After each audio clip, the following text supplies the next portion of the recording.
श्रद्धेय दर्शकवृन्द, नमस्कार। ओमादि एवं शुभ प्रभात। शुभ प्रभात भन्ने बित्तिकै यो प्रातःकाल शुभ होस् भन्ने बुझिन्छ। वास्तवमा हरेक दिन हाम्रो जीवनमा शुभ लक्षण लिएर आएको हुन्छ। जब सूर्योदय हुन्छ अर्थात् कि बिहानको अरुणोदय हुन्छ, यो प्रकृतिले हरेक मनुष्यको जीवनमा शुभ तत्व घटित गराउन खोज्दछ। तर हाम्रो सोच, हाम्रो कार्मिक लेखाजोखा, हाम्रो दृष्टिकोण, हाम्रो खानपान, जीवनशैली र कर्म संस्कारले, प्रकृतिले, भाग्यले, परमात्माले हाम्रो हातमा राखिदिएको शुभलाई धेरै थोरै जनाले मात्रै अर्थात् कम व्यक्तिले मात्रै सदुपयोग गर्छौँ, अन्यथा त्यसको दुरुपयोग गर्छौँ अनि अशुभ हुन जान्छ। अनि हामी के गर्छौँ? भाग्यलाई सराप्न थाल्छौँ, कर्मलाई खोटी भन्न थाल्छौँ, अरूलाई दोष लगाउन थाल्छौँ, आत्महीनता र आत्मप्रताडनामा रुवाबासी गर्न थाल्छौँ। तर आदरणीय दर्शकवृन्द, हरेक दिन हाम्रा लागि शुभ बनेर आउँछ। परम पूज्य गुरुदेवले एक प्रसङ्गमा लेख्नु भएको थियो कि शुभ कार्य सुरु गर्न हरेक घडी शुभ हो। वास्तवमा शुभ सङ्कल्पका लागि हर घडी शुभ हो। त ओम आदि गुरुवाणी कार्यक्रमको यो बिहानी प्रस्तुतिमा यहाँहरूको हर पल शुभ रहोस्, हर पल, हर दिन, हर क्षण, हर श्वास शुभ, सकारात्मक र उत्तम रहोस् भन्ने कामना गर्दै आजको कार्यक्रमलाई हामी अगाडि बढाउँदैछौँ। आदरणीय दर्शकवृन्द, गएको एपिसोडमा पनि हामीले यहाँहरूलाई जानकारी गरायौँ। परम पूज्य बालयोगी आदित्य गुरुदेवले आफ्नो नाममा अलिकति संशोधन गरी आफूलाई आदित्य योगीनाथ भन्नु भनेर निर्देशित गर्नुभएको छ। त हामी अबदेखि कार्यक्रममा उहाँलाई सम्बोधन गर्दा परम पूज्य आदित्य योगीनाथ भनी सम्बोधन गर्नेछौँ। वास्तवमा यो आध्यात्मिक व्यक्तित्वहरूको एक उत्थान यात्रा हो। हामीले वैदिक समयमा हेऱ्यौँ भने पनि ऋषिमुनिहरूले, सत्पुरुष तपस्वीहरूले आफ्नो नामलाई बेला बेलामा संशोधन गरेको पाइन्छ, आफ्नो गोत्रलाई संशोधन गरेको पाइन्छ, कसैको त जाति पनि परिवर्तन गरेको पाइन्छ। तसर्थ यो आध्यात्मिक जगतमा कुनै पनि कुरा असम्भव हुँदैन। त दर्शकवृन्द, परम पूज्य आदित्य योगीनाथले प्रदान गर्नुभएका विभिन्न गुरुवाणीहरू समेटेर हामी यो कार्यक्रम प्रस्तुत गर्ने गर्छौँ। आजको कार्यक्रममा पनि उहाँद्वारा प्रदान गरिएका केही मिश्रित तर ताजा ताजा गुरुवाणीहरू लिएर हामी उपस्थित भएका छौँ। आउनुहोस् सुरु गरौँ आजको यो पहिलो ज्ञान कोसेली। आदित्यको धन, उसका कृति, हस्तलिखित शब्द, वाणी तथा उसका साधना, त्यसबाट प्राप्त प्रत्यक्ष अप्रत्यक्ष साधना शक्ति हुन्। तसर्थ तिनीहरूलाई जीवित राख्ने दायित्व परिवार, शिष्य, ओएएफ अर्थात् कि ओम आदि फाउन्डेसनको हो। यो कुरा सधैँ मनन भई आज्ञा पालना होस् भनी यो आदित्य हृदयबाट चाहन्छ। प्रिय दर्शकवृन्द, आजको श्रृङ्खलामा हामीले परम पूज्य गुरुदेवले आफ्ना विषयमा, विशेष गरी आफ्नो संस्थाको विषयमा केन्द्रित रहेर रच्नुभएका केही महत्त्वपूर्ण बाणीहरू समेटेका छौँ। हामीले भर्खरै वाचन गरेको गुरुवाणी पनि विशेष गरी पूज्य गुरुदेवले आफ्ना भक्त, शिष्य, अनुयायी र कार्यकर्ताहरू, स्वयंसेवीहरूका नाममा प्रदान गर्नुभएको गुरुवाणी हो, जो कि हजुर हामी सबैलाई काम लाग्छ।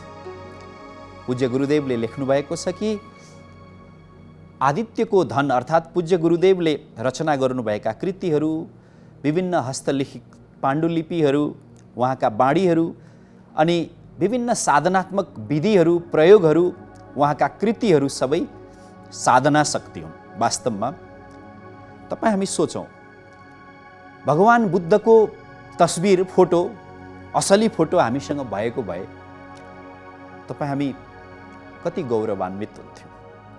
आज हामीसँग ती महान ऋषि महर्षिहरूको तस्बिर, यथार्थ फोटो, मूर्ति हामीसँग भएको भए त्यो साँच्चै नै उपयोगी हुन्थ्यो। त्यसै गरी पूज्य गुरुदेवका आजका कृतिहरू भविष्यका महान सम्पत्ति हुन्। यिनीहरूको संरक्षण, सम्वर्धन, प्रवर्धन र यिनीहरूको सही सदुपयोग गर्नु ओमादी फाउन्डेसन परिवार लगायत हजुर हामी सबै देशवासीको दायित्व हो।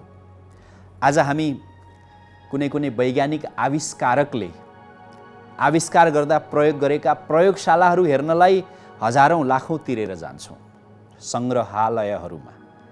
त के हाम्रो लागि, हाम्रो देश, हाम्रो संस्कृति, हाम्रो मातृभूमिका लागि पूज्य आदित्य योगीनाथज्यूका कृतिहरू सम्पत्ति होइनन्? अवश्य पनि हुन्। त्यसैले पूज्यवरले हामीलाई यसको संरक्षण गर्ने मार्गदर्शन दिनुभएको छ प्रस्तुत गुरुवाणीका माध्यमबाट। दर्शकवृन्द, आज हामी परम पूज्य आदित्य योगीनाथज्यूका केही त्यस्ता अभिव्यक्तिहरू समेटिरहेका छौँ जो आफूसँग अर्थात् उहाँसँग बढी सम्बन्धित छन्। आउनुहोस् अबको क्रममा अर्को एउटा वाणी हामी श्रवण गरौँ। मैं सूत्र हूँ, इसका प्रूफ तुम शिष्य को करना होगा। इतना कुछ मैंने थ्योरिटिकली नहीं प्रैक्टिकली करके दिखाया है। जो करो, मानो या न मानो, समझो मत समझो, मुझे कुछ नहीं। मैं एक मेहमान हूँ, बस मेहमान ही रहूँगा। आदरणीय दर्शकवृन्द, परम पूज्य गुरुदेवले हिन्दी भाषामा कथ्नु भएको प्रस्तुत गुरुवाणी यो पनि निकै नै रहस्यात्मक छ। पूज्य गुरुदेवले प्रस्तुत गुरुवाणीमा आफ्ना अत्यन्तै शिल्पीमय अक्षरहरूमा लेख्नु भएको छ कि म एउटा सूत्र हुँ। म सूत्र हुँ भन्ने कुरा अब प्रमाणित गरिरहन आवश्यक छैन र हो पनि। आदरणीय दर्शकवृन्द, भर्खर 13औं वर्षमा प्रवेश, 12 वर्ष पुरा गरेर 13औं वर्षमा प्रवेश गर्दै हुनुहुन्छ। उहाँले यति धेरै साधना गर्नुभएको छ, यति कठिन तपस्या गर्नुभएको छ। पछिल्लो वर्ष मात्रै उहाँले झन्डै 1 लाख किलोमिटरको यात्रा गरेर एक प्रकारको सुरक्षा कवच निर्माण गर्नुभएको छ।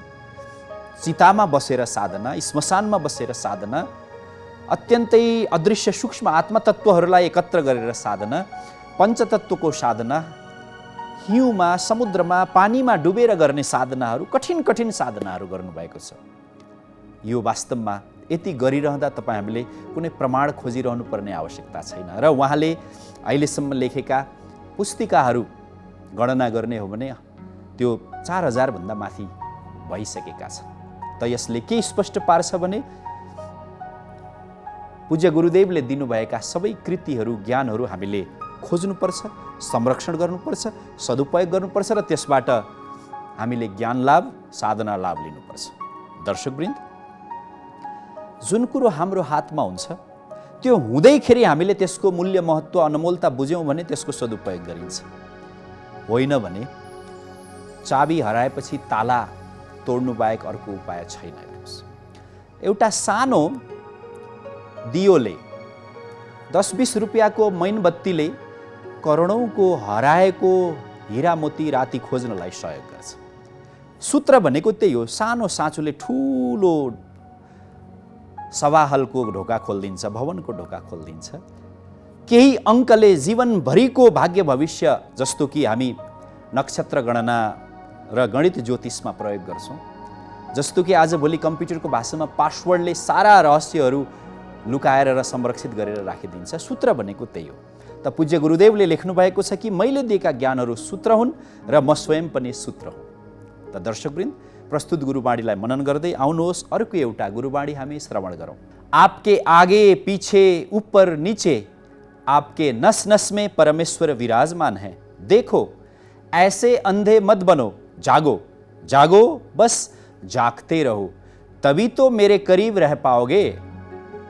ओम आदि गुरुवाणी कार्यक्रम हेर्दै गर्नुभएका दर्शकवृन्द, परम पूज्य गुरुदेव हिन्दीमा, नेपालीमा, संस्कृतमा र अङ्ग्रेजी यो 4वटा भाषामा एक सिद्धहस्त हस्ताक्षर हुनुहुन्छ। कहिले विद्यालय नगए पनि उहाँको लेखन हेर्दा हामी परम आश्चर्यचकित हुन्छौँ। उहाँ कुनै पनि बेला कुनै पनि भाषामा लेखिदिनु सक्नुहुन्छ। कहिलेकाहीँ त उहाँ हामीले सोच्दै नसोचेका पराई, विदेशी र अनौठा भाषाहरूमा पनि लेखिदिने गर्नुहुन्छ। हामीले भर्खरै वाचन गरेको गुरुवाणी हिन्दी भाषामा लेखिएको छ। तर रहस्य त्यो प्राचीन वैदिक शास्त्रहरू जत्तिकै छ। कसैले प्रश्न सोध्नुभयो कि हामीले हजुरलाई महसुस कसरी गर्ने, अर्थात् परम तत्त्वलाई, गुरु तत्त्वलाई, ईश्वर तत्त्वलाई महसुस गर्नुपर्दा के गर्ने? त पूज्य गुरुदेव आदित्य योगीनाथले प्रस्तुत गुरुबाणी लेखिदिनु भएको थियो। बार बार मनन गरौँ, चिन्तन गरौँ, अनि मात्रै प्रस्तुत गुरुबाणीको मर्म हामी बोध गर्न सक्छौँ। दर्शकवृन्द, यसै क्रममा आउनुहोस् अर्को एउटा गुरुबाणी फेरि हामी श्रवण गरौँ अनि त्यस बाणीमाथि चिन्तन पनि गरौँ। मैं आपकी हर श्वास में चलते चलते इतना थका कि स्वयं को खुद चलाना ही भूल गया। दर्शकवृन्द, परम पूज्य आदित्य योगीनाथज्यूका वाणीहरूमा जुनसुकै भाषामा पनि उत्तिकै रस, मर्म, गहनता र कुशलता झल्किन्छ। भर्खरै उच्चारण गरिएको गुरुबाणी पनि अत्यन्तै अनमोल छ। पूज्य गुरुदेवले एक प्रसङ्गमा लेख्नु भएको थियो, खास गरी प्रस्तुत गुरुबाणी आफ्ना शिष्य भक्तहरूलाई सम्बोधन गर्दै लेख्नु भएको थियो। तर ज्ञानका वाणीहरू दुई इकाइ अर्थात् दुई व्यक्ति, दुई आत्मासँग मात्रै सीमित हुँदैन। गुरु सद्गुरु भनेको त महाचेतना हो। जसरी आकाशबाट बर्सिएको हिउँ या जलराशि त्यो एक दुई वृक्षले मात्रै पाउँदैन, जहाँ जहाँ वर्षिन्छ ती सबै वृक्ष, वनस्पति र धरा प्रकृति लाभान्वित हुन्छ। त्यसै गरी पूज्य गुरुदेवले पस्कनु भएका वाणीहरू पनि कुनै प्रसङ्ग विशेषले कुनै व्यक्तिका लागि हुन सक्छ, तर अर्थ विशेषले त्यो सबै मानव जगतलाई हो। त प्रस्तुत गुरुबाणीमा पूज्य गुरुदेवले लेख्नु भएको छ कि मसँग केही न केही पाउने, माग्ने, सोध्ने इच्छाले जो आउनुहुन्छ उहाँहरूलाई केही दिँदा दिँदा वास्तवमा म थाकिसकेँ भन्ने भाव प्रस्तुत गुरुबाणीमा उल्लेखित छ।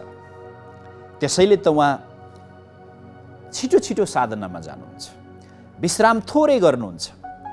जस्तो वर्तमान समयको कुरा गर्दा पनि उहाँ अत्यन्तै कठिन ब्रह्मत्व साधना सकेर आउनुभयो। त्यस पछाडि फेरि अहिले विशिष्ट नवशिवलिङ्ग र महाकालेश्वर मन्दिर स्थापनार्थ शिवलिङ्गमा प्राण प्रतिष्ठा गर्ने साधनामा डुबुल्की लगाउनु भयो र अहिले फेरि अर्को महातपस्यामा उहाँ प्रवेश गरिसक्नु भएको छ। दर्शकवृन्द, यो आध्यात्मिक कार्यक्रम हो, त्यसैले हामी यस कार्यक्रममा बारम्बार साधना, तपस्या, ज्ञान, भक्ति आदिका चर्चा गर्छौँ। हामी आशा गर्छौँ हामीले यहाँहरू समक्ष प्रस्तुत गरेका शब्दहरू यहाँहरूका लागि उपयोगी छन्, ओजिला छन्। दर्शकवृन्द, आउनुहोस् अर्को एउटा बाणी हामी फेरि यसै क्रममा जोडौँ। तिमी त श्वेत पुष्प हौ, हरपल घोच्ने त्यो काँडा म हुँ। प्रिय दर्शकवृन्द, छोटो तर अत्यन्तै गहिरो प्रस्तुत गुरुबाणी एक प्रसङ्गमा कथ्नु भएको थियो। पूज्य गुरुदेवले लेख्नु भएको थियो कि तिमी पुष्प हौ, वास्तवमा शब्दद्वारा, उपदेशद्वारा, विभिन्न आचार संहिताद्वारा, अनुशासनद्वारा, संयमशीलताका शिक्षाद्वारा घोच्ने काँडा त म पो हुँ त भनेर पूज्य गुरुदेवले आफूलाई सङ्केत गर्नुभएको छ प्रस्तुत गुरुबाणीमा। आजको कार्यक्रममा हामी केही मिश्रित नेपाली, हिन्दी दुवै भाषाका गुरुबाणी र विशेष गरेर पूज्य गुरुदेवले आफ्नो व्यक्तित्व, कृतित्व र कर्तृत्वसँग सम्बन्धित बाणीहरूलाई समेटिरहेका छौँ। आउनुहोस् अबको क्रममा अर्को एउटा महावाणी हामी यहाँ जोड्दैछौँ। जबसम्म दुई खुट्टामा उभिएको तिम्रो शरीर उठ्दैन, म र म भित्रको ज्ञान जगाएर मात्र आदि युग भित्रिँदैन। दर्शकवृन्द, प्रस्तुत गुरुबाणी हामीले विगतमा पनि यस कार्यक्रममा उल्लेख गरिसकेका छौँ।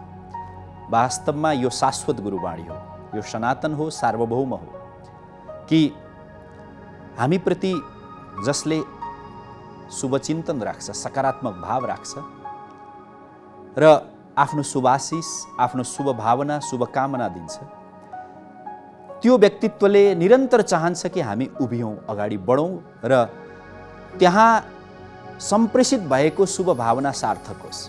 त पूज्य गुरुदेवले पनि बारम्बार अपिल गर्नुभएको छ कि मेरा यत्रा धेरै ज्ञानहरू छन्, तपस्याहरू छन्, वाणीहरू छन्, यो वाणी त शून्यमा जान्छ यदि जसलाई मैले उठाउन, उभ्याउन, दौडाउन खोजेको हो त्यो दौडिँदैन। त पूज्य गुरुदेवले हजुर हामी हरेकसँग आशा र अपिल गर्नुभएको छ कि हामी आफै दुई खुट्टामा नउभिएसम्म त्यो ज्ञान तत्त्व अर्थपूर्ण नहुन सक्छ। त दर्शकवृन्द, परम पूज्य गुरुदेवका यस किसिमका अनेकौँ गुरुवाणीहरू छन्। हामी ओम आदि गुरुवाणी कार्यक्रममा क्रमशः यहाँहरूको ज्ञानवर्धनका लागि पस्कँदै जानेछौँ। अब आजको यस श्रृङ्खलामा फेरि एकपटक हामी ओम आदि फाउन्डेसन अर्थात् त्रिगजुर शिवालयको प्राङ्गणमा आयोजना गरिएको एक विशेष उत्सवको झलक झाँकी अब यहाँहरूका सामु हामी राख्दैछौँ। आउनुहोस्, आध्यात्मिक दृष्टिले यो कार्यक्रमलाई, यो प्रस्तुतिलाई हेरौँ र ज्ञान र आनन्द वर्धन गरौँ। गोवर्धन गिरिवरधारी नित नित कर माखन चोरी होके मनहारी, नित नित कर माखन चोरी होके मनहारी। हरि सुंदर अति सुंदर, हरि सुंदर नंद मुकुंदर, हरि नारायण हरि ओम। हरि सुंदर नंद मुकुंदर, हरि नारायण हरि ओम।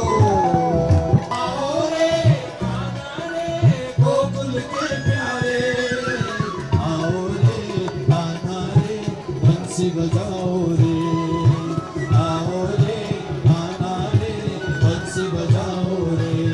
हरि सुंदर अति सुंदर नंद मुकुंदर, हरि नारायण हरि ओम। हरि सुंदर नंद मुकुंदर, हरि नारायण हरि ओम।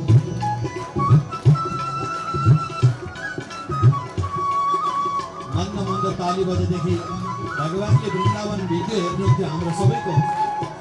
त्रिगजुर शिवालयमा भक्तहरूले गाएको बजाएको भिडियो भगवानले वृन्दावन हेरिबक्सिन्छ। कृपया हात माथि उठाएर ताली बजाउँ।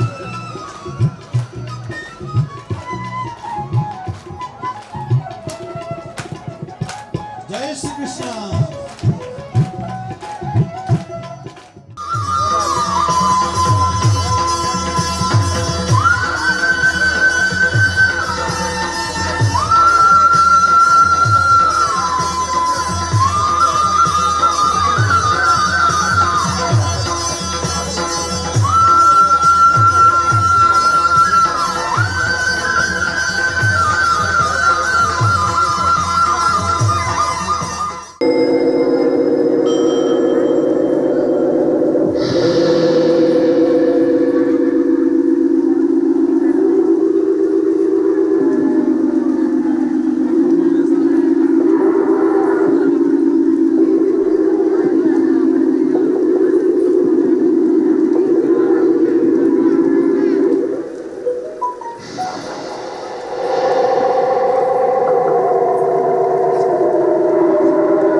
आदरणीय दर्शकवृन्द, यिनै सामग्री र दिव्य बाणीहरूका साथ हामी आजको कार्यक्रमबाट बिदा लिँदैछौँ। हामीले प्रस्तुत गरेका यी अनेकौँ दिव्य बाणीहरूलाई सुनिसकेपछि चिन्तन गरौँ, मनन गरौँ र त्यसलाई अन्तरङ्गमा धारण गरौँ भन्ने अपिल गर्दै आजको कार्यक्रमबाट हामी बिदा लिन्छौँ। ओम आदि, नमस्कार।